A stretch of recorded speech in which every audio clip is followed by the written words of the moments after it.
पतरोडेतील सामान्य कुटुंबातील व्यक्ती लढणार मुंबई महानगरपालिका निवडणूक। नमस्कार, आपण पाहता सहारा समाचार आणि मी संकेत अपाले।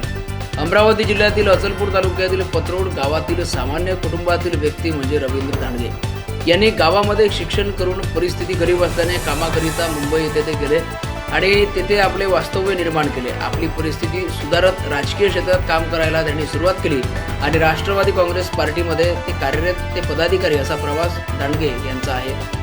मुंबई महानगरपालिका निवडणुकीच्या पार्श्वभूमीवर तर मुंबईतील राजकीय वातावरण तापू लागले आहे। प्रत्येक पक्षाने आपापली रणनीती आखायला सुरुवात केली आहे।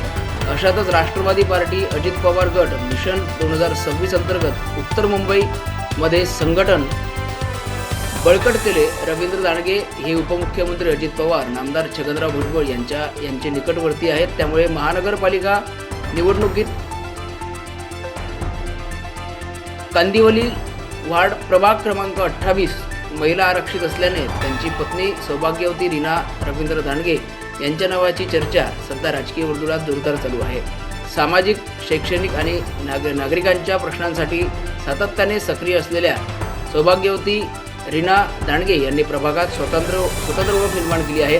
राष्ट्रवादी काँग्रेस पक्षाकडून आगामी महानगरपालिकेच्या निवडणुकीत त्या रिंगणात उतरण्याचे स्पष्ट संकेत देण्यात आले असून त्यांच्या उमेदवारीमुळे प्रभाग क्रमांक 28 मधील राजकीय समीकरणामध्ये रवी दांडगे यांनी जिल्हाध्यक्ष ॲडव्होकेट इंद्रपाल सिंग यांची भेट घेऊन अधिकृत निवेदन सादर केले आहे। यावेळी जिल्हाध्यक्ष इंद्रपाल सिंग यांनी निवडणुकीत युती झाली किंवा नाही तरी प्रभाग क्रमांक 28 मधून सौभाग्यवती रीना रवींद्र दांडगे यांना उमेदवारी दिली जाईल असे स्पष्ट संकेत दिले आहेत।